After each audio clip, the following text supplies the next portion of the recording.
forest one night, led by a music strange to hear, and followed the glow of a shimmering light that seemed to grow distant as I grew near. The woods were alive with the fragrance of spring, but winter was everywhere clear to see. The moon shone bright and a bat on the wing beckoned me closer and said to me.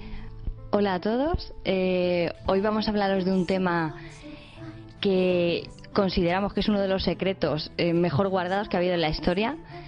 Es un tema que a nosotras como mujeres nos sentimos muy conectadas con él y sentimos que realmente hay un momento ahora en la historia muy importante para volverlo a rescatar de las sombras. Y bueno, nosotros que el tema del poder femenino, de los secretos que se ocultan detrás del ciclo de la mujer, por ejemplo, de la menstruación, de lo que significa ese ciclo, de lo que ha sido para nosotros a lo largo de la historia y a lo que se le ha relegado ahora. Y bueno, de todas las características que a nivel psíquico y energético tenemos como mujeres, es decir, en definitiva del femenino. Vamos a hablar hoy del femenino y lo vamos a hacer con una persona que lleva muchos años investigando en el tema, trabajando con mujeres, estudiando los arquetipos femeninos y los roles de la mujer. Y bueno, lo queremos hacer desde una perspectiva en la que no se sientan atacados los hombres, puesto que lo hacemos para lo contrario. No lo queremos abordar desde un punto de vista en el que haya una separación entre ellos y nosotras, sino desde el punto de vista de entender esa energía, de volver a rescatar el poder de esa energía, porque pertenece a toda la humanidad, no es a las mujeres, sino que es a todos y todos nos podemos beneficiar de ella. Y bueno, que nos sirva para liberarnos, no para enfrentarnos, y para poder usarla para recibir cierta información que puede ser de mucha utilidad y nos puede unir mucho a todos. Así que bueno, pues para ello contamos con Sofía, como os decía, Sofía Gutiérrez. Ella lleva varios círculos de mujeres y organiza talleres más o menos por toda la geografía española, aunque ella vive en Alicante. Y bueno, pues comenzamos hablando con Sofía. Muchísimas gracias, Sofía, y que nos ha caído como agua de mayo que hayas venido a Madrid a celebrar un curso este fin de semana. ¿Qué tal ha ido? Muy bien. Ha sido muy intenso, como todas las veces que las mujeres se juntan con una intención de sanarse, y de sanarse en ese juntarse, ¿no? Y revisar pues una serie de atributos femeninos que muchas veces olvidamos en nuestra vida cotidiana y necesitamos recuperar sirviéndonos de espejo también unas de otras, ¿no? Dándonos cuenta de que todas somos muy poderosas, que solo por el hecho de ser mujer ya tenemos un poder que descubrir ahí, que ha estado, como tú decías, sumergido, ¿no? La sombra. Muy bien. Yo quería preguntarte, no iba a empezar por ahí, pero ahora que lo han mencionado, ¿qué ocurre de especial cuando las mujeres se juntan? ¿Qué no ocurre? No se trata de comparar, pero que sí que es algo muy especial, ¿no? ¿Qué ocurre cuando se unen mujeres, cuando están en compañía tan solo mujeres? Se produce ahí un fenómeno que es muy potente y que es extraordinario, ¿no? Sí, yo no sabría decir si esto tiene una explicación científica. Bueno, se han hecho estudios que demuestran que las mujeres entre mujeres segregan más oxitocina. La oxitocina es la hormona del amor. Pero bueno, más allá de eso, yo creo que el patriarcado ha tenido separadas a las mujeres, ¿no? Como que ha generado una competencia entre nosotras y nos ha alejado entre nosotras, incluso a las madres de las hijas, que es como la base sobre la que se sustenta toda la relación con lo femenino. Y un poco lo que sucede es que todas descubrimos que tenemos grandes cosas en común, que lo que nos sucede a nosotras, muchas veces cosas que no compartimos con nadie, o secretos guardados, o heridas de la infancia que son bien profundas y nos están condicionando nuestra vida adulta, pues eso sale a la luz y de alguna manera se sana, y las mujeres encuentran un espacio donde se sienten seguras. Es como si hubiese una mayor seguridad, un nido donde tú sabes que lo que ahí sale se va a quedar en ese lugar y va a ser tratado con respeto, porque todas nos identificamos con eso. Lo mismo pasaría probablemente con los hombres, si los hombres hicieran ese intento de juntarse, ¿no? Seguramente tendrían también su espacio sanador, y de hecho está habiendo ahora círculos de hombres, pero parece que la mujer tiene más empuje en este sentido, ¿no? En este momento que vivimos ahora. Y bien importante, ¿no? Juntarnos. Sí, de hecho, yo tengo la curiosidad de si no existe una especie de conciencia colectiva de todas las mujeres. De hecho, dicen que el útero es como ese órgano, ¿no? Desde el que estamos todas conectadas. Y prácticamente no se habla de ello, ¿no? O no se conoce. El útero yo creo que es el centro de poder de la mujer y a la vez el gran desconocido. ¿Y eso qué significa? Que el poder de la mujer es el gran desconocido también, ¿no? Si las mujeres empezasen simplemente a conectar más con su útero a lo largo de todas las fases de su ciclo menstrual, pero además dándonos cuenta de que desde el útero es desde donde la mujer crea, o sea, la fuente verdadera de la creatividad viene de ahí, y todos esos cambios que vivimos donde se gestan y donde es el caldero donde se cuece todo eso que vamos sintiendo a lo largo del ciclo. Solo bajar la atención ahí, yo he visto que opera cambios en las mujeres. Simplemente el hecho de respirar desde ahí conscientemente en determinados momentos del día ya hace que notes que se despiertan en ti ciertas cosas. Y sí que supongo que está interconectado y que hay una conexión útero-corazón y mente, ¿no? De todas las mujeres. Pero sí, es una fuente a la que yo creo que tenemos que regresar y posar ahí nuestra atención más a menudo, ¿no? Para hacer una transformación si realmente queremos trabajar desde la energía femenina, ¿no? El corazón es bien importante, el patrón mental que hay que cambiar también, hay mucho trabajo que hacer ahí, claro. Pero a nivel más visceral, más profundo, más chamánico, ese es el lugar desde donde... De la intuición, quizá, ¿no? Más también, ¿no? Porque hay como diferentes tipos de intuición femenina, no solo hay una intuición, y de hecho a lo largo de ese ciclo menstrual la intuición también va cambiando, ¿no? No es lo mismo la intuición de un arquetipo que de otro, y portamos todos ellos y los vamos transitando. Entonces empezar a identificar qué forma toma esa voz de la intuición en los diferentes momentos de nuestro ciclo, de nuestro momento vital, de las fases lunares, ¿no? Escuchar la voz de la intuición un poquito más. Muy bien. Pues nada, luego vamos a ahondar un poquito en eso y hablar dentro del ciclo de la mujer, más concretamente de una parte del ciclo, ¿no? Del ciclo de la hechicera, de la bruja, de la menstruación. Pero si te parece, pues vamos a empezar un poquito desde el principio, recorriendo un poco los arquetipos, tal como los transmites tú y como lo has integrado tú. Y bueno, pues para empezar, para la gente que no esté muy familiarizada con el término, explicar qué son los arquetipos, qué es un arquetipo femenino, que que se puede llamar también rol o de diferentes formas. Los arquetipos es un término acuñado por Jung, pero son mucho más antiguos. Yo creo que el primer mapa arquetípico por excelencia viene de la mitología, y sobre todo de la mitología griega y romana, que es la que más nos ha influido a nosotros como occidentales, ¿no? Claro. Entonces se usaron los arquetipos para describir mapas humanos, para describir la psicología de la personalidad y lo que una persona se puede encontrar si vive determinado mito en su vida, si de alguna manera encarna un mito. Son patrones de comportamiento, o sea, también se pueden llamar roles de personalidad, pero yo creo que es una definición que confunde al final, porque el arquetipo no es más que lo que uno está viviendo, que lo puede traducir en términos arquetípicos y puede darse cuenta de que en su vida, hablando de las mujeres, ¿no? Centrándonos más en el tema de la mujer, está representando uno o dos arquetipos que están condicionando toda su vida y que muchas veces ella no es consciente de que eso que está viviendo a lo mejor tiene que ver con el arquetipo de una diosa guerrera, y que todo lo que le está eligiendo lo está eligiendo desde ese arquetipo, sin darse cuenta de que está generando muchas veces un desequilibrio, porque el objetivo de todo esto es restablecer el equilibrio encarnando todos los arquetipos. Entonces es muy difícil explicar lo que es un arquetipo, porque es algo que también va cambiando en el momento del ciclo vital donde estamos, ¿no? Claro. No es lo mismo el arquetipo que encarna una chica joven que el que ya encarna una mujer adulta, que el que encarna una anciana. Aunque te encuentras con ancianas que encarnan más el arquetipo de la joven y de la doncella que el que le corresponde, ¿no? pero digamos que son mapas de lo humano. Los arquetipos son mapas de la psicología humana.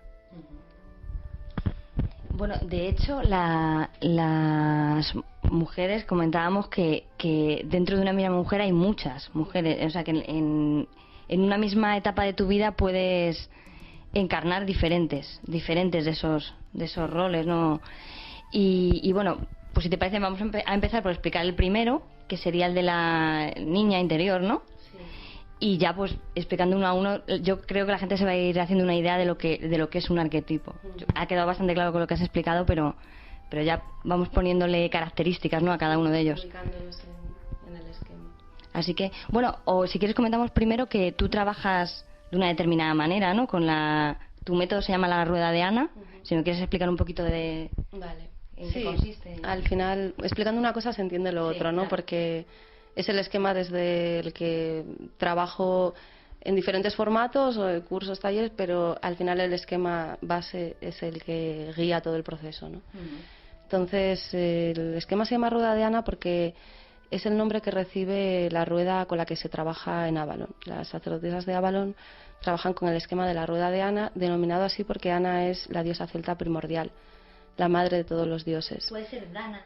Dana deriva de Ana. Se conoce también. De hecho, Dana, Ana, Morgana, Diana, existen un montón de diosas que contienen el Ana, que en el fondo vamos al sonido primordial, que es el An o el A. Entonces, de ahí viene el que muchas de las diosas porten esa vibración, porque estamos hablando de la vibración original. Entonces, Ana es un poco la madre de todas las diosas y es la que se ubica en el centro de esa rueda. Y esa rueda tiene 8 brazos, digamos, 8 direcciones. En realidad hay infinitos arquetipos, infinitas diosas, y podríamos hablar de muchas más direcciones, pero se condensa todo en 8 direcciones principales, donde se va recorriendo un poco todo el ciclo vital. Se empieza con la niña y se acaba con la dama blanca o la bruja, ¿no? Como la última del ciclo. Y yo lo que trabajo sobre todo es ir recorriendo esos arquetipos en función del ciclo estacional, en función de las estaciones. Lo que suelo proponer es que las mujeres trabajen eso durante un año, porque considero que es un tiempo mínimo para empezar a integrar toda esa información. Y además esa información hay que transmitirla y hay que vivenciarla en el momento del año que es propicio para ello. No es lo mismo la energía de la primavera que la energía del otoño. Y nosotras como mujeres tenemos diferentes disposiciones internas, diferentes arquetipos que se manifiestan. Entonces el arquetipo de la niña se trabaja en febrero. Se trabaja en febrero porque es el inicio de la luz. Es cuando los días comienzan a crecer y de alguna manera todo renace, ¿no? Es el momento de ese brote que comienza a manifestarse. Ha estado la semilla replegada y ahora se manifiesta.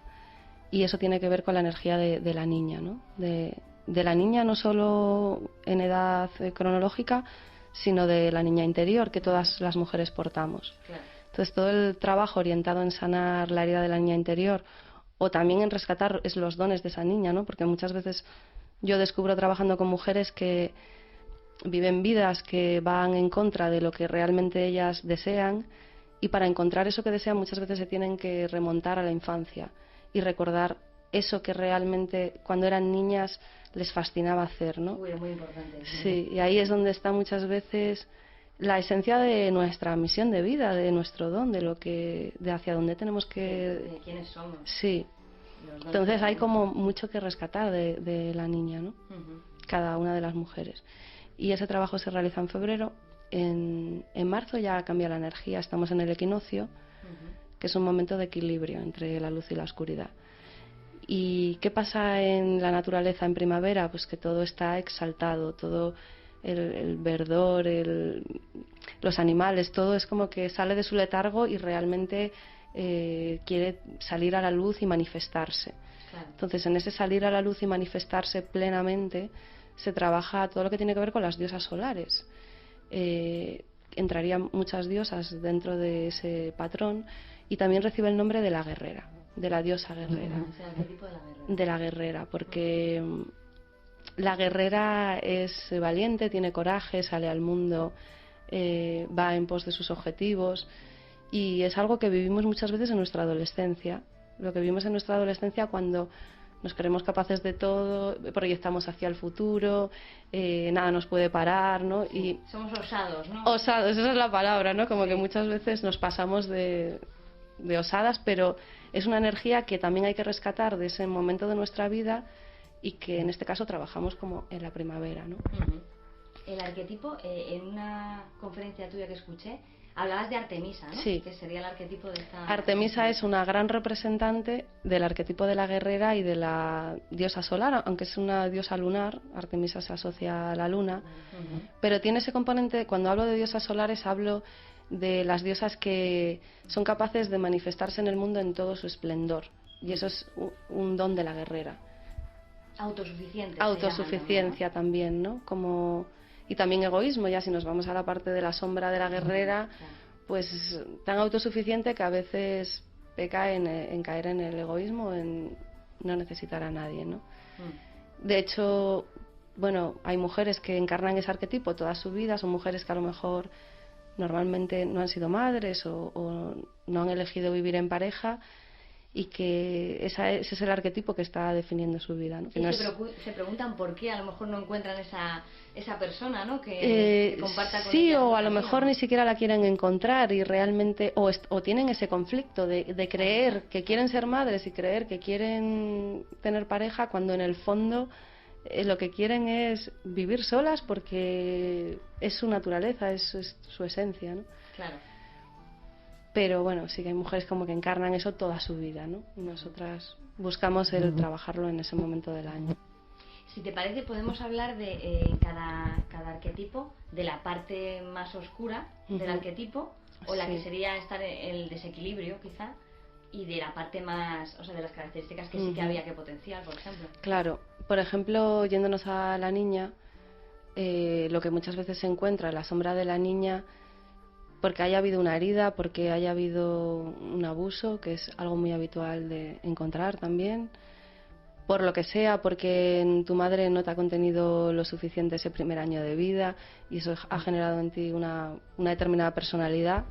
Lo que encontramos muchas veces es esa dependencia emocional, es esa incapacidad de confiar en una misma, o ese miedo a todo lo desconocido. Como que me encuentro muchas veces que las mujeres hablan de la parte de su niña que también percibía cosas que no eran tanto del mundo visible, ¿no? O tener como esas sensaciones de diferentes cosas que al final descubres que es más habitual de lo un que... poco de Alicia, ¿no? El País de las Maravillas, ¿no? Como que sí, como que hay una parte de ensoñación, otro mundo, pero manera. Sí, como que a las niñas no se les explica que pueden tener esas percepciones. Claro. Y encuentro mucha herida con eso, con niñas a las que les habría gustado que su madre las hubiera cogido y las hubiera escuchado sin juzgar todo lo que los niños son más capaces de percibir por estar pues más sintonizados con su ser, con menos condicionados. Claro. Entonces, como dar crédito también a eso, ¿no? Cuando has sido niño. Y bueno, podríamos decir muchas cosas más, pero nos vamos a quedar un poco con eso, ¿no? Con que a veces hay ahí una dependencia emocional y una inseguridad que vienes arrastrando desde que eres niña. Es esa niña herida que está ahí, que no quiere salir, que no quiere confiar en el mundo.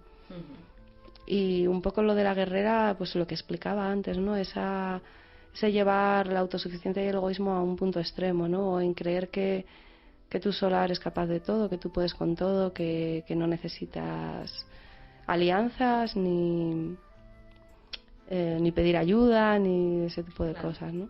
Puede ser incluso competencia, ¿no? Son excesivamente competitiva. Sí, o... también es otra de las sombras de la guerrera, muy importante. Entrar demasiado en competencia con lo que le rodea, ¿no? Además, cuando hablamos de competencia, hablamos de incluso competencia con una misma, en el afán de superación, ¿no? Que a veces es la más dañina que la de compararse con los demás. O una demasiada autoexigencia o demasiado perfeccionismo, ¿no? Porque por un lado está Artemisa, por otro Atenea es otra gran representante de esto, ¿no? Y Atenea es la mente racional por excelencia. La mujer que se queda mucho en la mente, o mucho en conseguir objetivos profesionales y que no abre su corazón a encontrarse con las personas desde otro sí, con más apertura, ¿no? Uh-huh. Y si quieres sigo con las ruedas. Sí. Tipos, que sería más en la primavera tardía, y estamos ya de cara a mayo, porque también la primavera tiene como dos cualidades, ¿no? No es lo mismo la primavera de marzo que la primavera ya de mayo, ya calienta el calor, y entonces ahí se despierta en nosotras las diosas del amor, todo el tema más sensual, más de el erotismo, pues todo lo que tiene que ver con la seducción también, bueno, yéndonos a la parte quizás más superficial de las diosas del amor, que caemos a veces en eso, ¿no? Como mencionamos diosas del amor y nos quedamos en la parte superficial, pero ahí hay realmente la profundidad total, ¿no? Es un océano. Claro, entra el tema del amor incondicional y también el tema del amor hacia nosotras mismas, que es algo que se trabaja también en ese momento del año, porque al final está muy relacionado, como una se ama a sí misma, mide de alguna manera la capacidad que tienes de amar al otro o la dificultad que te encuentras para amar al otro, ¿no? Como que ahí está la esencia y la clave. Claro. Entonces no es tanto el trabajo enfocado en encontrar pareja o hacer un hechizo para atraer al hombre que quieres, para nada, ¿no? Sino que estamos hablando de transformar por dentro algo y movilizar algo por dentro para que de manera psicomágica ya se te presente lo que se te tiene que presentar también. Uh-huh. Y sí, ahí entraría como diosas como Afrodita, Freya, Rhiannon, María Magdalena incluso sería una diosa del amor importante. Y de alguna manera yo lo que hago es escoger a una representante de todas las diosas que hay para trabajar eso, ¿no? Porque no daría tiempo tampoco a profundizar en más. Claro. O requeriría un compromiso de mucho más tiempo, el querer entender un poco. Pero al final, investigando, descubres que todas las diosas del amor de las diferentes culturas portan símbolos parecidos, cualidades parecidas, todas nos están hablando de lo mismo, uh-huh, en diferentes formas, ¿no? Uh-huh. Y la sombra de Afrodita, por ejemplo, en concreto, entraría como en ser una mujer muchas veces que peca de superficialidad o que busca demasiado establecer su poder en base a su belleza, a su capacidad de seducción, que es algo que nos han enseñado mucho en esta sociedad, ¿no? O nos han querido transmitir que nuestro poder está ahí, que para conseguir las cosas que queremos en nuestra vida muchas veces tenemos que hacer uso de... Y es algo subliminal que está, pero está en casi todas las películas que ves, está en los medios de comunicación, en la publicidad por supuesto, y es como... ¿Por qué nos han querido transmitir? Es un bombardeo. Que sí, que quizá a lo mejor no es lo que te dice tu madre, no es lo que te enseñan. Ahora mucha gente pensará, supongo, pues yo no me siento identificada con esto, a mí no me han dicho esto, pero es precisamente lo que tú comentas, ¿no? Que es ya a nivel subconsciente el bombardeo, ¿no? De los modelos que establece la sociedad en películas, en publicidad, en televisión. Sí, de alguna manera te están diciendo, si eres joven y guapa, puedes conseguir muchas cosas. Si eres ya una mujer más madura, más mayor, aunque seas libre, no encajas, ¿no? Sí. Hay algo que no... Sí, de hecho, lo peor de todo es que hay muchas mujeres que luego cuando llegan a su edad madura rechazan, ¿no? Que ese envejecimiento, claro, sin darse cuenta de que están rechazando otras cualidades que vienen con ese momento y se están enclavando en una eterna juventud que se la han vendido, que realmente... Claro, en otras sociedades la importancia de las ancianas o de la sabiduría es un motivo de celebración, cumplir años y avanzar en experiencia y en edad, ¿no? Claro, es venerado y respetado. Por supuesto, y si hubiese algo de ese componente en nuestra sociedad, probablemente la mujer celebraría el cumplir años y no le daría vergüenza esto tan habitual de no decir la edad, ¿no? Por ejemplo, sí, de muchas mujeres ya a partir de los 50 que... Y eso te lo encuentras en casi todas las madres de tus amigas. Sí. Es como que hay un tabú ahí con el tema de envejecer, ¿no? Como que nos tenemos que mantener siempre jóvenes y hermosas. Y eso es muy de Afrodita. Cuando una mujer está con ese deseo que explicábamos ahora de quedarse ahí, se está identificando mucho con el arquetipo de Afrodita, ¿no? O se ha identificado mucho con ese poder que viene de ahí. Uh-huh. A la vez que está olvidando que el poder puede venir de otros arquetipos de otros lugares, ¿no? Eso sería la sombra, ¿no? Sí. El mal uso de su sensualidad, quizá, o el mal quedarse uso de su anclada en la sensualidad sensualidad. y el rechazar, aprender de otros patrones también, ¿no? Como creerse que ese es el más aceptado socialmente. Y podríamos decir muchas más cosas de Afrodita, pero bueno. Sí, eso es lo que es la esencia, a lo mejor Sí. más. Y luego, como positivo, esa capacidad de amor, ¿no? Sí, además la diosa Afrodita está muy conectada con la creatividad, es también la musa, ¿no? Ah, la musa. Todos los grandes pintores, músicos, han tenido una musa detrás que era una musa que encarnaba para él al divino femenino. Yo creo que al final esa obra inspirada en esa mujer estaba inspirada en algo que estaba más allá, ¿no? Claro, sí. Y entonces Afrodita es un poco la que representa también eso, ¿no? El tema de la inspiración, de la necesidad de crear belleza a tu alrededor. Es por excelencia la diosa de la belleza como algo sagrado, no también, como algo, claro, como una mercancía, claro, sino como lo sagrado, lo sublime. Sacar como la parte de la belleza también más espiritual, ¿no? Como que creo que además en el camino de lo femenino las mujeres necesitan que sea un camino bello, esto en muchos sentidos, ¿no? No solo porque lo que pase sea bonito y maravilloso y no pasen cosas que sean duras y que tengas que pasar por procesos potentes, pero hay una parte de honrar la belleza. La mujer está muy conectada con crear belleza a su alrededor, en una ensalada, en la casa, colores, sí, ¿no? Todo eso viene de Afrodita también. De su inspiración. De alguna manera, cuando estás conectada con Afrodita, eres una mujer creativa. O eres capaz de inspirar creatividad en los que te rodean, ¿no? De abrir esa puerta de alguna manera. A veces simplemente con tu presencia, porque portas esa información, esa energía.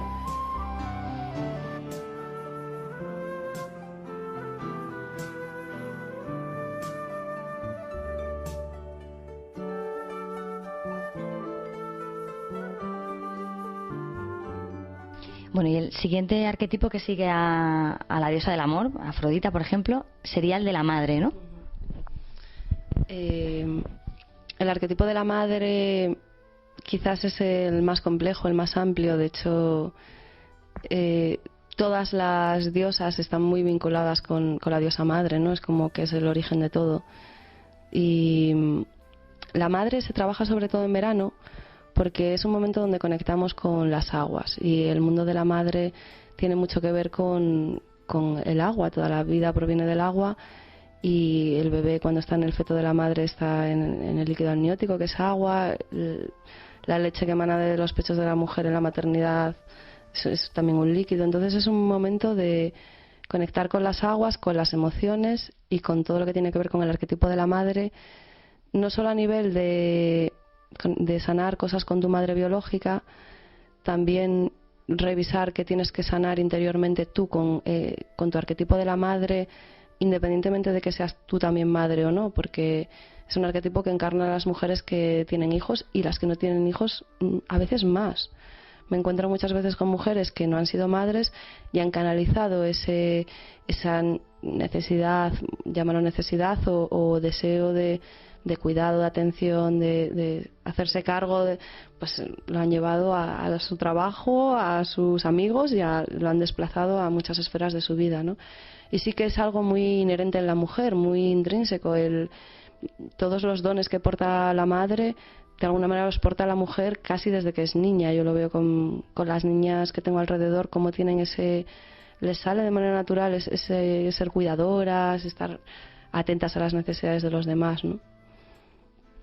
A la vez me encuentro con mujeres que tienen que trabajar el tema de cómo y cuándo abrazar esa maternidad, o mujeres que ya son madres y que se encuentran con un montón de conflictos respecto a cómo ejercer de madres, ¿no? Creo que últimamente está habiendo un gran despertar en ese sentido de la mujer que está abrazando ya su maternidad de otra manera, ¿no? Nos encontramos, bueno, el tema del parto natural, está habiendo un montón de mujeres que se están formando como doulas. Hay como un gran despertar en ese sentido, y es muy necesario porque de ahí de alguna manera viene todo el condicionamiento, ¿no? Cuando a una mujer se la dice cómo tiene que traer su hijo al mundo y ahí se la desempodera, se genera una herida bien potente, ya no solo en la mujer, sino en ese niño que viene de una manera inadecuada o que es recibido en un ambiente que es contrario a lo que sería lo natural, ¿no? Entonces, ser madre nos hace conectarnos mucho también con nuestra sombra y hay un montón de sombra que sanar respecto al tema de también de la mala madre o de la madre oscura, ¿no? Como que te encuentras con que tu hijo lo que te viene a hacer muchas veces es ser un reflejo y un espejo de toda esa sombra, ¿no? Y ahí no puedes dejar de verlo. Es claro, como que se te lo han puesto así para que te hagas ese trabajo y no deja de ser también un camino espiritual, el camino de la maternidad. Pero bueno, más allá de eso, los valores o los dones o un poco lo que trabajamos ahí también tiene mucho que ver con aprender a navegar en nuestras emociones. Que lo hemos aprendido también de nuestra madre, el mundo emocional que manejamos lo hemos... Se hereda de la madre. No solo que se hereda, sino que se aprende en el primer año de vida.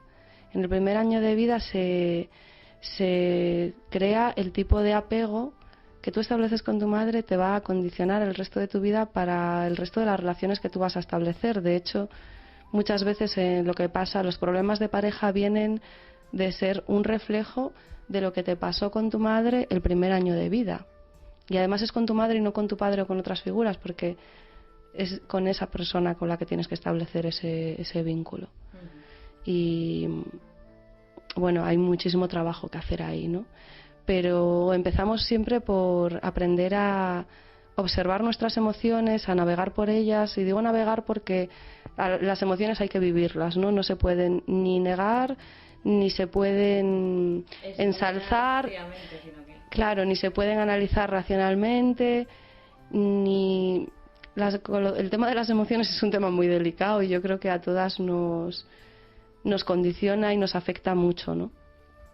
Entonces un poco la referencia es encontrar ese espacio neutral dentro de ti donde tú estás observando las emociones que están circulando y que estás sintiendo, pero sin dejar que te arrastren, ¿no? Sin identificarte demasiado con nada de lo que te está pasando, porque al final es cíclico, la emoción es cíclica. Entonces, todo eso que estás sintiendo va a cambiar y va a cambiar probablemente antes de lo que te imaginas. Simplemente respetar que en ese momento tienes que aprender de eso que estás sintiendo y cada vez adquirir más experiencia, ¿no? De las diferentes emociones. Y como la sombra de la madre sería como la mujer que, por un lado, puedes identificarte tanto con ese arquetipo que te conviertes en una controladora de todos los que te rodean y caes en querer... Es que ya no quieres cuidar a los demás, es que les quieres controlar su vida. La imprescindible, ¿no? Sí. El esto de la imprescindible. Sí, que caemos mucho nosotras en eso, ¿no? Nosotras somos muy de... Y de hecho el mundo circundante muchas veces nos lo transmite. Yo veo muchas veces que mujeres que se meten en este trabajo y quieren encontrar ese espacio, ¿no? Porque esto es de búscate un espacio y un momento donde tú te retiras del mundo, de todo lo que te rodea, tengas hijos, pareja, trabajo, da igual. Busca ese espacio donde tú estés contigo misma y ahí se refleja muchas veces que justo cuando la mujer está intentando encontrar ese espacio, se va a meter a meditar, aparece el hijo, el marido que demanda y no deja de ser un reflejo de eso mismo que nos pasa a nosotras por dentro, de que nunca encontramos el momento, de que siempre nos excusamos creyendo que eso es la última prioridad. Antes está cuidar a todos los demás, ¿no? Entonces esa sería como la sombra por excelencia de la mujer que encarna el arquetipo de la madre de manera contundente en su vida. Eso es dependencia también, claro. Sí, en el fondo esconde una dependencia propia. Generas dependencia a los demás porque tú tienes esa codependencia, ¿no? Necesitas que los demás te necesiten porque tú realmente eres la que no encuentras esa autosuficiencia que tendrías que sacar de la guerrera.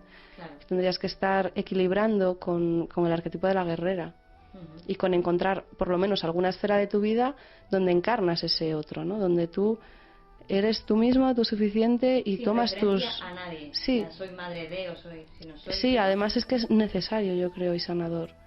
Es verdad que cuando son los primeros años de crianza es absorbente y debe ser así, debes volcarte en eso y parece que no hay nada más en el mundo, pero siempre encontrar esos huequitos donde tú de alguna manera también te reencuentras contigo, porque eso también repercute en una mejor maternidad, en una mejor relación de pareja. Claro. Es como que solo encontrar esos espacios ya hace que todo lo otro sea más liviano porque tú estás conectada contigo, Claro. al final, ¿no?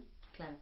Te quería comentar que supongo que el haber vivido como intensamente en su plenitud, tenéis integrado las fases anteriores de las que hemos hablado, facilitará mucho luego el rol de madre, ¿no? Me imagino, bueno, tú además que eres madre, lo sabrás. Sí, yo creo que sí, que ayuda mucho vivir en cada momento lo que corresponde y vivirlo plenamente. De hecho, por ejemplo, si de niña no has podido ser todo lo niña, que no te han dejado jugar lo suficiente, no te han contenido, ¿no?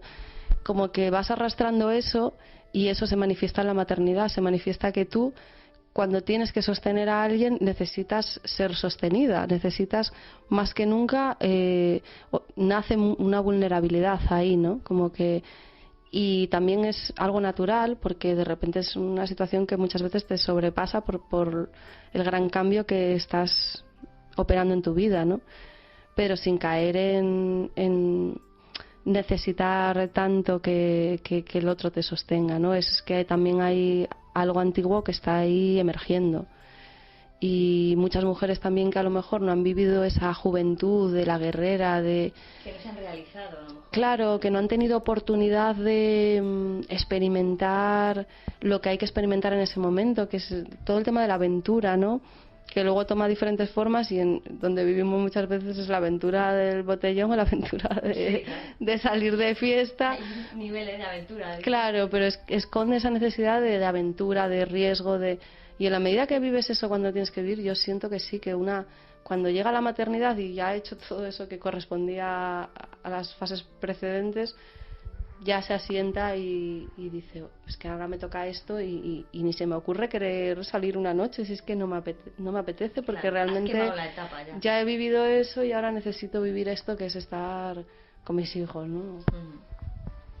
Muy bien, pues nada, simplemente pasar al siguiente rol, que sería el siguiente arquetipo. El siguiente arquetipo corresponde con las diosas de la abundancia. Es también un arquetipo asociado con la madre, pero más en su aspecto nutricio.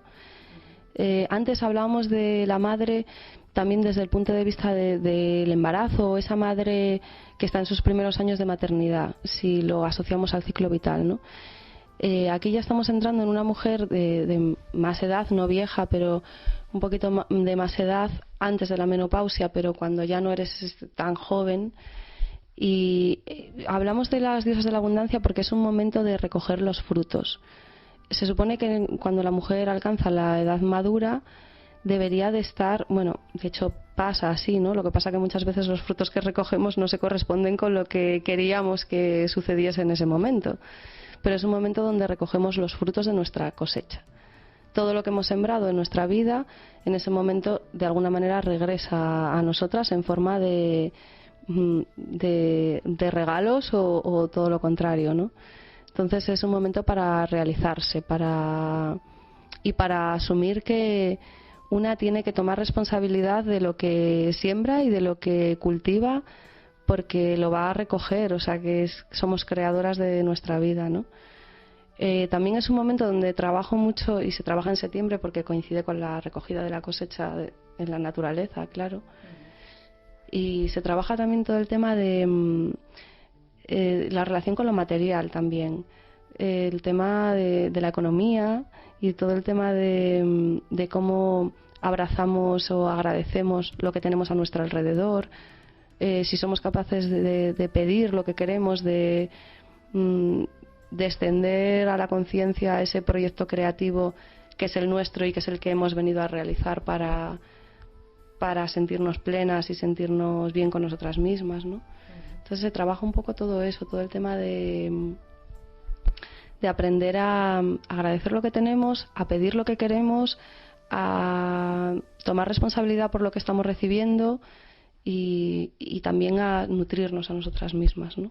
Como aprender a nutrirnos a nosotras mismas desde una madurez mayor, ¿no? Y bueno, creo que el último ya es el de la hechicera. Bueno, quedan 3, pero ya entramos en la fase de la como más psíquica, ¿no? de la mujer. Bueno, si quieres comentamos esos 3 arquetipos y luego ya hablamos un poco de la historia, de la leyenda negra, ¿no? De esos arquetipos y el porqué. Porque son bastante poderosos, ¿no? Sí.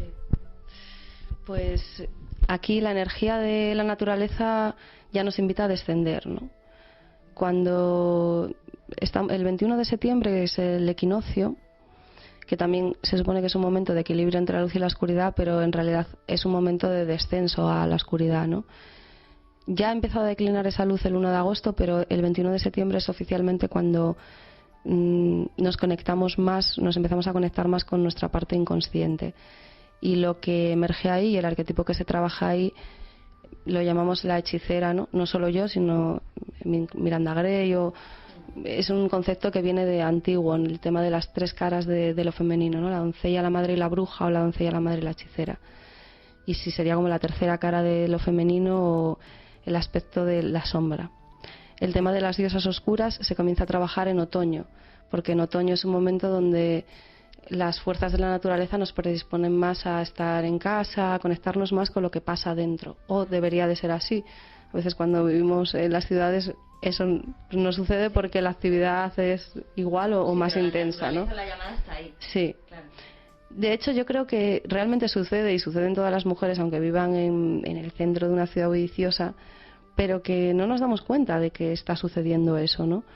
O no lo estamos sabiendo favorecer, o no estamos sabiendo sacar los tesoros que podríamos sacar si realmente quisiésemos navegar en la sombra de lo que hay ahí y que emerge en ese momento del año, ¿no? Conecta con el momento de la menopausia, que es un momento donde la mujer empieza a adquirir una sabiduría y un poder que si la sabe tomar y sabe explorarla, es muy potente. No puedo hablar desde mi propia experiencia, no he llegado a ese momento, pero intuyo que después de todo lo vivido, cuando una llega ahí y una ha hecho lo que le ha dictado su corazón, tiene que ser muy satisfactorio, ¿no? Sentir que ha realizado todo eso y que todo lo malo que te ha pasado te ha enseñado y te ha aportado un montón de conocimiento, a veces incluso más que las cosas bonitas y buenas, ¿no? Pero hay mucho rechazo en la mujer a trabajar esos arquetipos. Es un rechazo que viene del miedo al propio potencial y no tiene más. Lo que me encuentro sistemáticamente lo que le pasa a la mujer de hoy en día se podría resumir en esa frase: la mujer tiene miedo a su poder. Sí. Y tiene miedo desde hace mucho tiempo, pero recién ahora se está haciendo consciente de ese miedo. Entonces no es un miedo que esté ahora porque ha nacido ahora, o es que ahora nos estamos empezando a dar cuenta. ¿Por qué? Porque atisbamos nuestro potencial.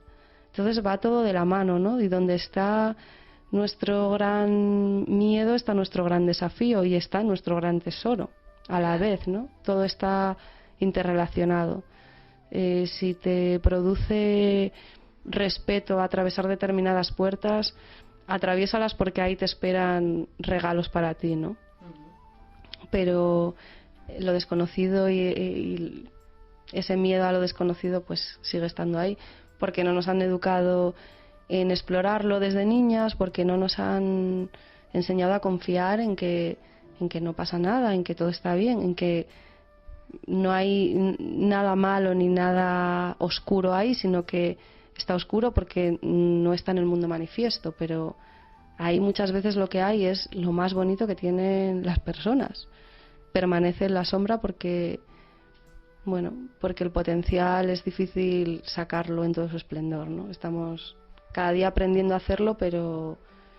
Y todo eso tiene que ver con las diosas oscuras, claro, es el gran trabajo que tenemos por delante. De hecho, cuando hablamos de este emerger de los círculos de mujeres y que está habiendo como gran búsqueda en la mujer de eso, a la vez veo que hay un anhelo por conectarse mucho con las diosas luminosas, estupendas, bellas, magníficas, ¿no?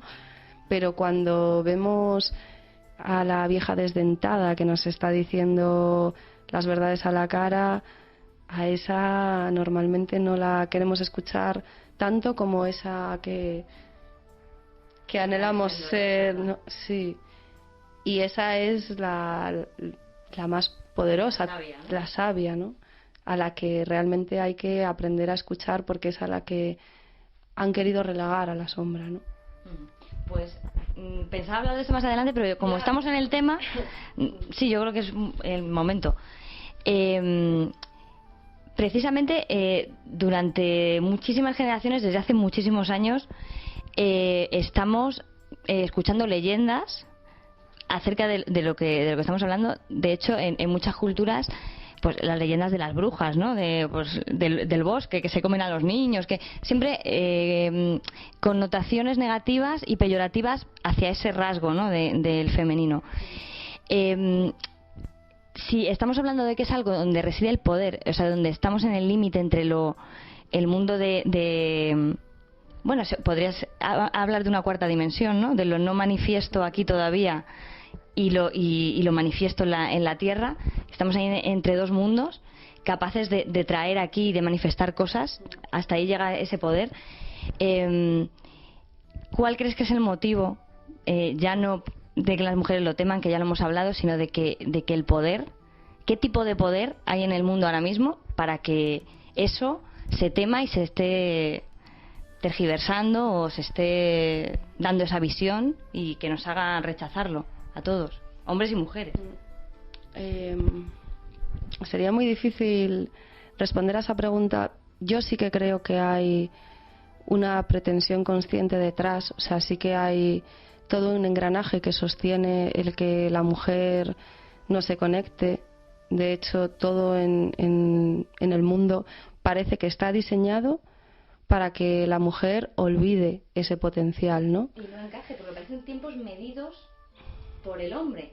O sea, no es tan, lo que hablamos del día a día, no hay tiempo. Si tú tienes un trabajo y las mismas obligaciones siempre, no puedes disponer a lo mejor de esos días para tú meterte dentro de ti mismo cuando llegas esos momentos, ¿no? De tu ciclo, de tu mes, de tu vida. El mundo está diseñado de manera racional y de manera lineal.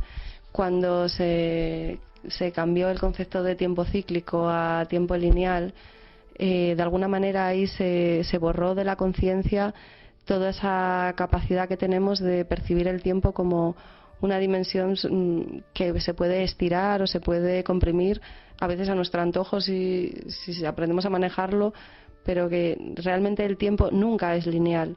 Todo lo que vivimos, y más siendo mujeres, por supuesto, es cíclico. Esa es la cuestión también, ¿no? Que nosotras somos más cíclicas incluso que ellos. De hecho, investigaciones en psicología han demostrado que el pensamiento de la mujer tiene otra forma, es como más en espiral. El pensamiento del hombre es más direccional, ¿no? Más lineal.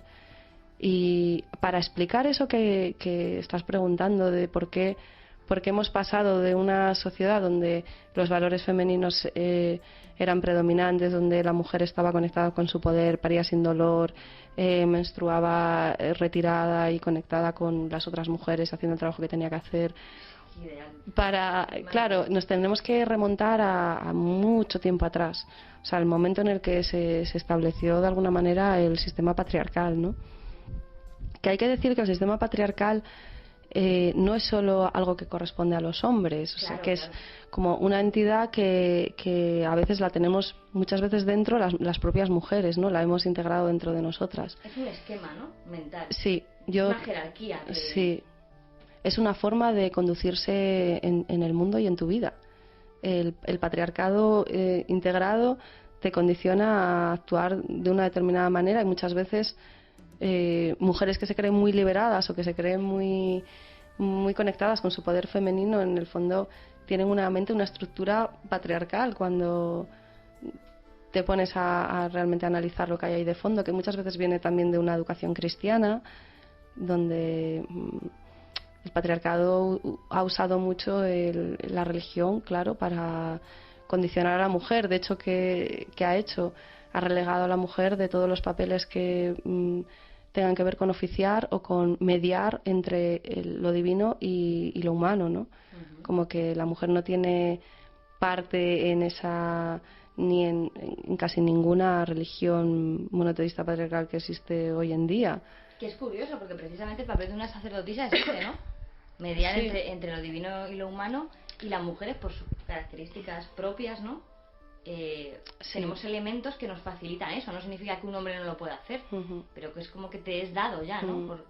Sí, hay como más capacidad visionaria, y esto es algo que creo que vamos a empezar a descubrir ahora, porque es alucinante la capacidad. Yo cuando, por ejemplo, este fin de semana en el taller, ¿no? Cuando estás ahí en confianza y empiezan las mujeres a contar sus cosas y de repente te empiezan a contar, ¿no? De cómo mujeres que además, cuando las ves, que son mujeres racionales, con un trabajo serio, y que empiezan a confesar de alguna manera que, bueno, pues que siempre han tenido sueños premonitorios, que siempre han tenido visiones de lo que iba a pasar y luego ha sucedido, y esto es algo habitual en la mujer. Quiero decir que es que estoy empezando a descubrir hasta qué punto esto es realmente generalizado, ¿no? Por ese útero también, ese vacío desde el que se gesta como una conexión con lo divino. De hecho, para los chamanes que podían ver la configuración energética del aura o del cuerpo, la mujer poseía un embudo que la conectaba como más directamente con lo divino, con lo espiritual, y el hombre tenía que ir de lo abstracto a lo concreto. O sea, él necesitaba un esquema concreto para acceder a lo abstracto. Sin embargo, la mujer tenía una conexión más directa. Para la mayoría de los chamanes es un hecho que las mujeres tienen más capacidades psíquicas por su configuración energética, corporal, por la capacidad que tengan de concebir vida, ¿no? Que es un hecho también a reseñar, ¿no? Por quién es capaz de concebir vida, de dónde viene toda la humanidad ha pasado por el cuerpo, se ha gestado en el cuerpo de una mujer, ¿no? Claro. Ya solo eso, o qué mujer es capaz qué persona, quién puede sangrar durante 5 días al mes y no ser de una herida ni sufrir ninguna consecuencia negativa. La mujer, eso entraña un poder muy grande, claro. Claro.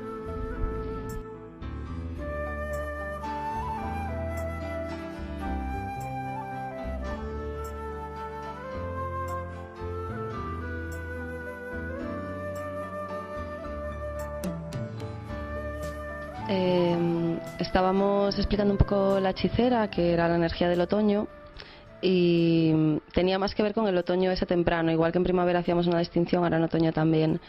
Y el siguiente arquetipo que emerge en ese ciclo del año tiene que ver más con la época de Samhain ahora, ¿no? Como el conocido Halloween, que para todos es sabido que es un tiempo de brujas y ha llegado hasta nuestros días, que ese conocimiento, ¿no? De que es un momento de brujas. Pero ¿por qué es un momento de brujas? O sea, ¿por qué en ese momento usamos gatos, calabazas, escobas y demás, ¿no? Porque es un momento del año donde se dice que el velo entre los mundos es más fino, ¿no? Como es un momento del año donde hay más capacidad de acceder a todo lo que tiene que ver con lo oculto, con lo desconocido, con los otros planos, no solo a nivel dimensional o a nivel de la realidad, sino internamente, ¿no? Como que es un momento donde una activa más sus capacidades psíquicas, su intuición, y una debería de poner más atención en la escucha de su intuición, ¿no? Como que es un momento del año donde su intuición le está hablando mucho, que conecta con la fase premenstrual, porque los arquetipos que se activan en la fase premenstrual tienen que ver con las diosas oscuras, ¿no? Entonces también lo mismo que decimos de lo que se activa en nosotras en ese otoño se puede aplicar a lo que se activa en nosotras en cada momento de nuestro ciclo llamado premenstrual, ¿no? Como que son diferentes círculos concéntricos que van conectándose entre sí. Y ahí emerge pues la vieja bruja, la que llamamos a la vieja bruja, que pueden ser Hécate, que Ridwen, Baba Yaga, ¿no? Como muchos cuentos en el folclore ha pervivido mucho esa imagen de manera deformada, por supuesto, como decías tú antes, que la bruja se le atribuían como una serie de de acciones que eran maléficas o que eran terroríficas, ¿no? Como que infundían miedo en los niños y en las niñas. Y claro, si a ti de niña te están contando sistemáticamente cuentos donde las brujas que aparecen son malas, inevitablemente vas a asociar que todo lo que tiene que ver con la magia, con lo oculto, con lo psíquico dentro de ti es negativo, es algo que mejor no explores porque vas a acabar encerrando a unos niños en una casita de chocolate o haciendo cualquier salvajada, ¿no? Entonces se trabaja también todo el tema de la oscuridad que porta también la bruja, porque al igual que hay un componente de la bruja buena, también está la bruja mala, ¿no? Y en las mujeres también hay una malvada madrastra y una bruja interior mala, ¿no? Entonces, todas esas características negativas que puede tener la mujer, que tienen que ver, pues también con el control ese del que hablábamos antes, o todo lo que es considerado como atributos negativos está asociado también a esta vieja bruja y a esta diosa oscura. Por eso es lógico que haya pasado y que haya pervivido también esa imagen de la mala, y tiene su componente de realidad, pero hay un trabajo que hacer con rescatar como a la bruja interior, ¿no? Como que toda la mujer porta una bruja y a esa bruja toca, en estos tiempos que estamos viviendo, rescatarla y quitarle todo ese sentido peyorativo que ha tenido a lo largo de este tiempo, ¿no?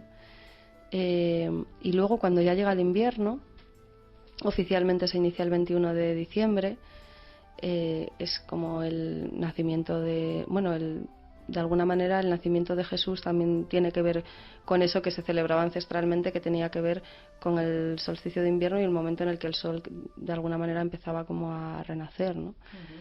Y ahí el arquetipo tiene diferentes definiciones. Son las diosas de la muerte también.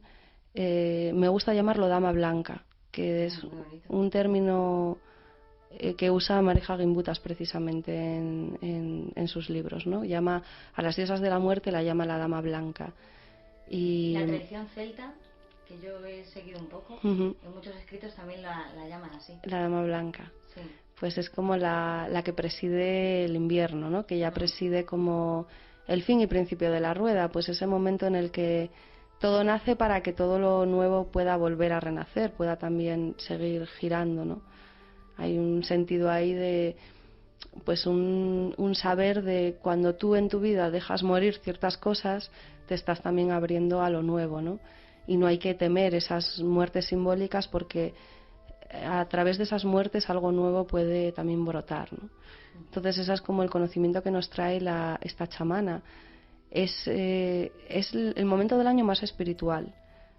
¿Y qué han hecho? Han inventado las Navidades con toda la parafernalia que hay alrededor de las Navidades, que nos saca completamente de lo que es la energía natural de ese momento del año. Pues me alivias muchísimo, porque yo ahora entiendo por qué siempre en Navidades he querido estar en casa.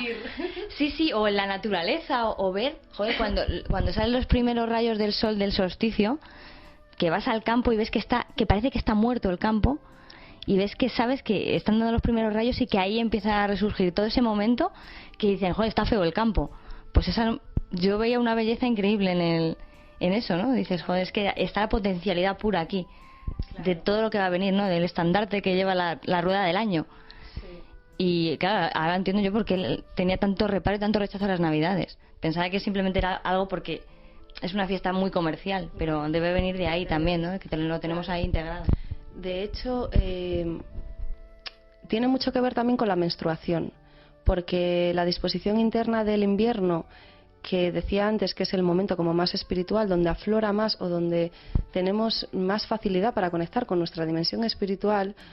Y llamo espiritualidad, no hablo de una trascendencia muy elevada, sino simplemente de ese también ese aprender a meditar, ese recogimiento, ese conectar con la esencia, ese escuchar el corazón. Para mí el camino espiritual tiene que ver con esto que acabo de escribir, ¿no? Sí. Sin irnos tampoco más allá de... Simplemente eso ya me parece un trabajo para toda una vida.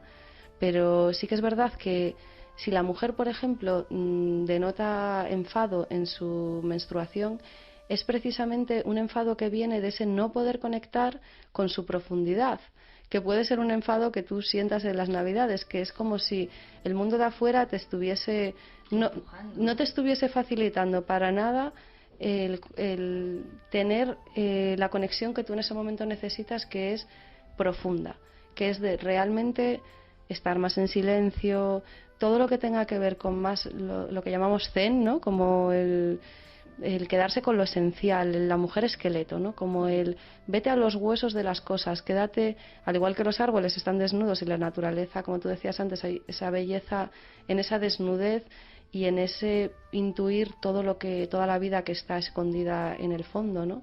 Pues eso es lo que pasa en nosotras en el invierno y en la menstruación también, ¿no? Y normal que no nos sintamos identificadas cuando una se ha conectado un poco consigo misma o se ha parado a escucharse un poco. A la conclusión a la que llegas es que en el invierno deberíamos estar ante el fueguito, creando con las manos, o mucho más en baja actividad, ¿no? Como era la vida antes en el campo, que ya estaban las despensas llenas y era un momento donde no había mucho que hacer pero bueno. También hay que adaptarse a la realidad en la que vivimos y somos mujeres de nuestros tiempos también, pero en la medida de lo posible tener esa conciencia, ¿no? De que cada estación del año nos predispone a unos dones también y a unas cualidades que podemos explorar y que podemos fomentar.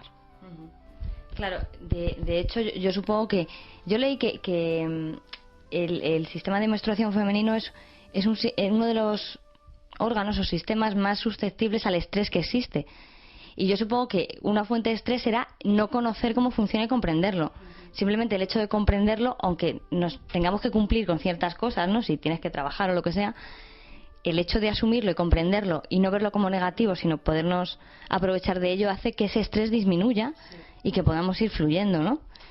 Sí, genera mucha tranquilidad en las mujeres cuando comprenden un poco más ese ciclo. Es como si algo se relajara por dentro y algo te dijera, pero si está sucediendo lo mismo todo el tiempo y yo no lo estaba viendo, y simplemente con observarlo atentamente durante 2 ciclos lunares ya hay un cambio. Para el resto de tu vida menstrual ya vas a tener más conciencia de todo eso que está pasando. Y no nos interesa tanto el componente fisiológico de lo que pasa, aunque también explica lo que pasa a nivel emocional o lo que pasa a nivel energético, a nivel sexual, a nivel actitudinal y a todos los niveles, sino que nos interesa saber el vínculo psíquico que podemos también establecer con ese ciclo y también aprender a entender las emociones que van circulando a lo largo de él, ¿no? Que como decíamos antes, el tema del mundo emocional creo que es, bueno, pues el gran desafío que también tenemos por delante, ¿no? Y no sé, si quieres explico un poquito el ciclo en resumido o... Sí, bueno, quería que hablásemos del matriarcado, pero si quieres terminamos cerrando todo el ciclo, viendo qué pasa y qué capacidades se activan en el momento, ¿no?, de la menstruación y premenstrual, así condensadito.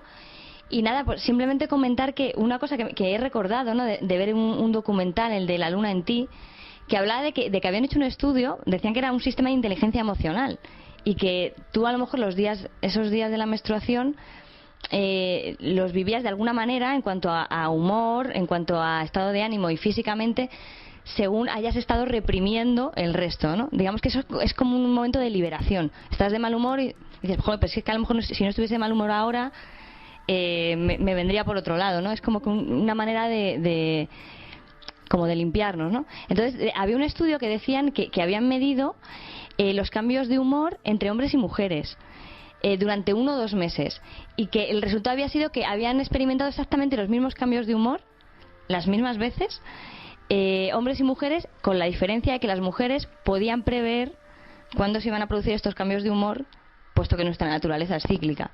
Entonces, bueno, simplemente decirlo para que veamos que tenemos ahí una ventaja, no verlo como un inconveniente, ¿no? Y nada, y pues cuéntanos un poquito el resumen del ciclo. Vale.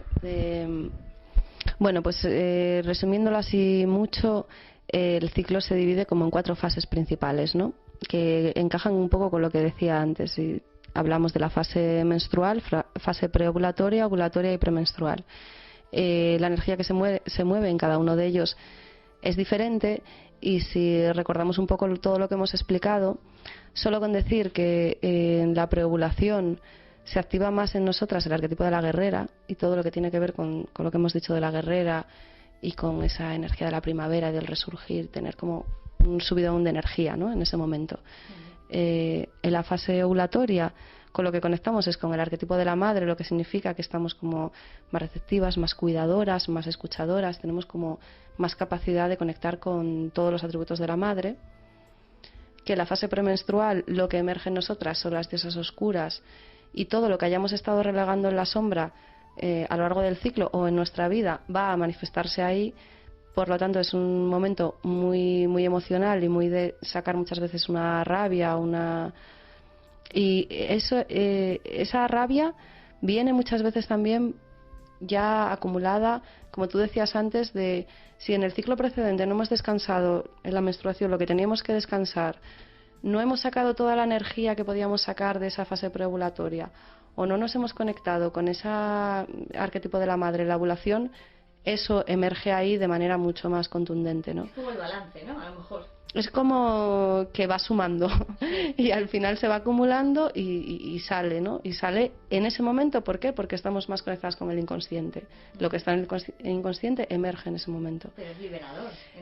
Es liberador, pero también hay que aprender como a canalizar las otras energías de los otros momentos para que eso no nos arrastre mucho. Claro, claro. Evidentemente es sano sacar la rabia, pero hay que aprender también a sacarla de una manera que no nos hiera a nosotras mismas o no hiera a los demás, ¿no? Claro. Pero tiene que ver mucho con que nos apegamos a las cosas, y la hechicera de ese momento de la fase premenstrual nos enseña a cortar con las cosas que sobran en nuestra vida, por eso lleva una hoz y por eso hay una escoba como la herramienta de la hechicera, ¿no? Hay que aprender a desprenderse, a soltar a nivel interno y a todos los niveles.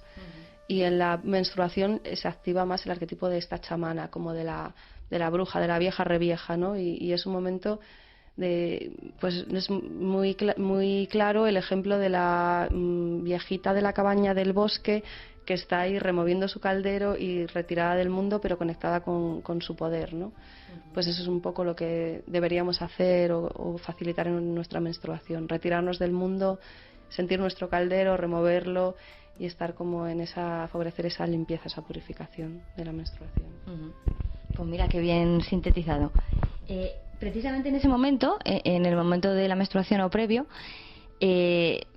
supuestamente podemos conectarnos con ciertas facultades psíquicas, ¿no? Y yo me pregunto si eso no deberíamos todos examinarlo, ¿no? A la clara luz del día y ver todo lo que se puede sacar de ahí, porque pienso que incluso los hombres se podrían beneficiar mucho de esto. Si es cierto, supongo que tú habrás tenido experiencias con tus círculos de mujeres, tus talleres, experiencias propias que has vivido tú de esos momentos del ciclo, pero que se puede llegar a tener sueños bastante premonitorios, ¿no? Bastante lúcidos, bastante simbólicos, y se puede llegar a conectar con el estado en el que están otras personas, ¿no? Tener información tanto tuya como del otro, del pasado, para poder sanar heridas emocionales. ¿Has tenido tú alguna experiencia en este sentido? ¿Y qué recomendarías a las mujeres que están en ese momento para que hagan algún tipo de meditación quizá, o no sé? A ver, porque son he dicho muchas cosas. Muchas cosas.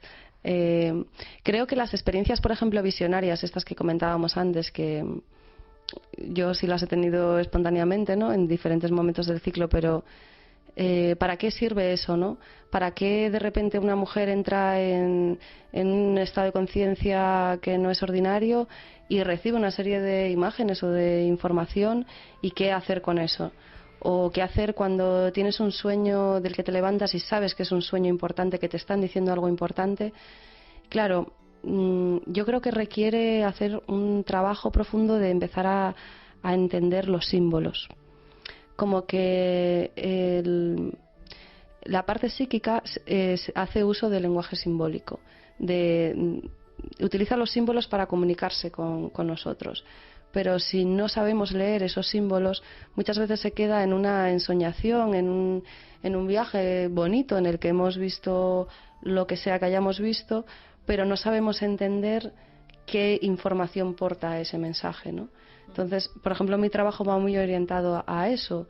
Es como vamos a aprender a leer los símbolos, y yo trabajo mucho con las visualizaciones. Una visualización guiada donde se utilizan determinados símbolos y cada arquetipo porta una serie de herramientas y una serie de simbología que tú te conectas y aprendes a leer la información que te trae útil para tu vida, porque si no, a mí tampoco me sirve, ¿no? Yo también soy muy práctica en ese sentido. Necesito que esa visión o esa ensoñación o esa visualización que propongo a las mujeres opere cambios reales en su vida, si no se queda simplemente en un mero viaje bonito que no te aporta nada. Y se descubren cosas alucinantes, porque a veces vamos al psicólogo o queremos cambiar cosas y cambiamos la mente, cambiamos la emoción, pero si no cambiamos la parte profundamente inconsciente, no se produce la verdadera transformación. Y además muchas veces necesitamos de la pura psicomagia, porque la psicomagia también es el lenguaje del inconsciente, ¿no? Necesitamos de un acto psicomágico que trascienda eso que queremos cambiar o que realmente nos dé como la herramienta para llevar a nuestra vida lo que... Entonces, creo que simplemente hay que aprender a escucharse, empezar a permitir que eso emerja si es que emerge, a no negarlo y, bueno, a intentar ir entendiendo los símbolos, ¿no? Que cada mujer también tiene sus propios símbolos y su propio lenguaje simbólico, aunque haya un lenguaje simbólico universal que no te enseñan en ningún libro, pero es una cuestión de querer explorarse, ¿no? Y de escucharse. Bueno, de todas formas, sí que a lo mejor podemos recomendar alguna lectura determinada para las mujeres que quieran empezar a introducirse, y los hombres que quieran introducirse en este tema. Y luego, bueno, sabemos que hay muchas mujeres que tienen un recorrido ya en el tema, como tú, por ejemplo, que dais talleres y, por supuesto, pero si quieren ir entrando en el asunto, si quieres recomendar algún libro. Sí, hay mucha bibliografía interesante. Yo, desde luego, el libro que para mí es la gran referencia es Mujeres que corren con lobos. Me parece que es el libro donde más se traduce el lenguaje del alma femenina, donde esa mujer realmente ha encontrado, para mí, un lenguaje que le habla a la mujer a lo profundo de lo profundo, ¿no? Las diosas de cada mujer de Jinsino da Bolen es también bien interesante para el tema de los arquetipos. Si queréis conocer un poquito más cómo funcionan los arquetipos, ese libro es sin duda la gran referencia, ¿no? Y voy a recomendar con el tema del matriarcado, que no hemos podido tocar mucho, pero existen como dos autoras de referencia primero, para entender ese paso del matriarcado, que en realidad matriarcado está mal dicho, vamos a decir, lo matrístico, al patriarcado. Recomiendo encarecidamente El cáliz y la espada, de Ryan Eisler. Es el libro donde si tu pregunta, una de tus preguntas es ¿por qué? ¿Qué sucedió para que se hubiese esa pérdida de poder, ese cambio de una sociedad femenina a una sociedad fundamentada en los valores patriarcales? Ese libro lo explica muy bien. Y para atestiguar y ver que esa cultura existió y que tiene unas bases arqueológicas y científicas, recomiendo El lenguaje de la diosa de Marija Gimbutas, que es como un libro difícil de conseguir, pero Marija Gimbutas ha sido como la rescatadora de esa arqueología de lo femenino, ¿no? Sí, era lo que te quería comentar, que yo he escuchado muchas veces hablar de ese periodo histórico, ¿no? Que se centra sobre todo en el neolítico, ¿no? En el periodo neolítico, que una tradición muy muy grande. Luego, muchísimo tiempo después, creo que es un periodo de tiempo incluso mayor que el que llevamos de patriarcado, que en Europa estuvo muy presente, Y entonces yo he oído en varios lugares que ha salido el tema, que se ha tratado el tema en alguna conferencia y tal, que ha habido muchas personas que lo niegan, que esto haya existido, que dicen que no hay ninguna prueba clara, palpable, arqueológica o de otro tipo que haga pensar que ese periodo ha existido de verdad. Casi siempre la verdad son hombres. Sinceramente, cuando he oído negar esto, casi siempre han sido hombres. Entonces yo, como tampoco quiero defender algo a capa y espada sin tener la seguridad, yo tengo mi seguridad interior, pero no soy arqueóloga, no soy muy experta en ese asunto para demostrarlo, pero tú sí conoces más este asunto. Entonces, ¿qué pruebas, qué le dirías a esas personas que lo niegan? Quizá también por ignorancia, ¿no? Sin ninguna mala intención. ¿Qué pruebas hay para que esto fuese una realidad? Bueno, lo primero es que evidentemente los libros de historia nunca te explican esta parte de la historia.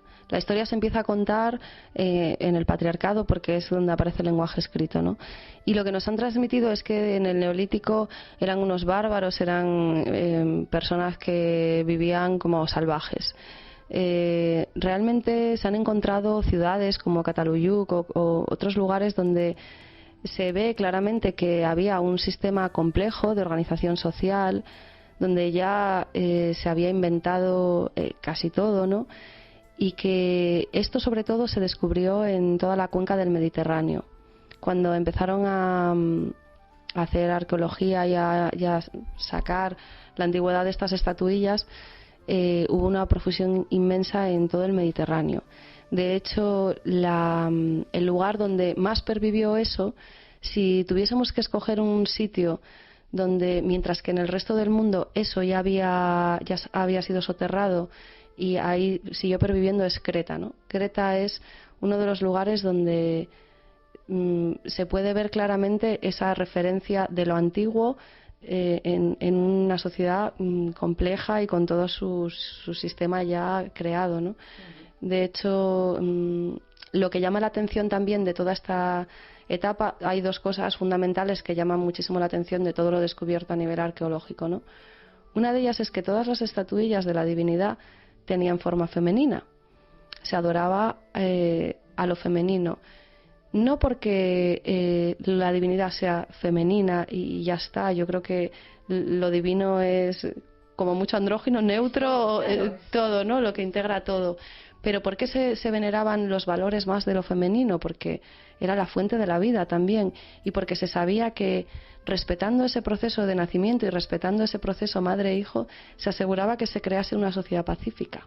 Ahí va, claro. Que es lo otro reseñable de este momento histórico, ¿no?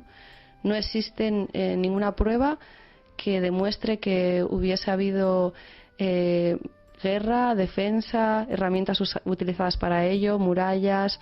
Esto pasó después por una invasión de los pueblos que venían del norte, que quisieron arrasar con toda esa tradición y con toda esa cultura. Por un tema simplemente de poder, ¿no? Pero en casi toda la mitología nos hablan de una edad dorada, de un Edén perdido, de un momento de la historia donde el hombre estaba conectado con la naturaleza y vivía en armonía con todo lo que le rodeaba.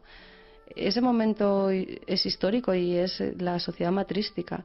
Y quien quiera interesarse por entender un poquito más de lo que ahí sucedía, pues recomiendo, como decía antes, El lenguaje de la diosa. Es como un libro donde queda claro que se honraban los valores femeninos y eso facilitaba que la sociedad fuera pacífica, que es al final las mujeres que estamos haciendo el trabajo que estamos haciendo ahora, creo que vamos hacia eso, ¿no? Hacia descubrir dónde está la clave para que todos tengamos una mayor armonía con nosotros mismos y con lo que nos rodea, ¿no? Dándonos cuenta de que ya el tema de la guerra, de la batalla, de la competición, de la jerarquía, no es la única manera de conseguir las cosas. De hecho, es completamente lo contrario, ¿no? Muy bien, pues nada, simplemente subrayar lo que ha dicho Sofía, de que en ese tipo de sociedad el hombre no estaba relegado a un segundo lugar, para nada, que no era una sociedad en la que mandaban las mujeres, esto es falso, sino simplemente que estaba basada en ese tipo de valores de la cooperación, de la solidaridad, del nutrir al otro, de sustentar al otro y de mirar que somos todos un organismo y que es un poco esa visión. Entonces, bueno, pues animaros con las referencias que ha dado Sofía, de de libros y algún documental que hemos comentado, a investigar sobre este tema, porque verdaderamente sentimos que es la base para el cambio real humano. El integrar todos esos yoes, nuestro lado femenino, masculino y el comenzar a vivir un poco en armonía. Yo creo que de esta manera el poder y todo lo que está pasando, todas las revueltas sociales que está habiendo, vamos a ser muchísimo más fuertes para enfrentarlo y vamos a tener mucha más creatividad para crear soluciones a esto. Así que bueno, pues nada más, espero que os haya interesado mucho y muchísimas gracias, Sofía, ha sido apasionante y nada, pues os mando un beso a todos. In the forest you'll find a fabulous banquet, a fairy ball. If you close your eyes and you open your mind, the veil disappears and you'll see it all. Come and play as the wild fairies play in a magical circle of fairy ring. You won't want to leave and forever you'll stay where the vision is bright as spring. Come and dance the wild fairy dance, spin in a circle as fast as light. Once you begin, you are caught in a trance, and the world can grow old in a single night. When I closed my eyes to the shimmering light, all memory faded and I could see but a mushroom circle of red and white and myriad fairies.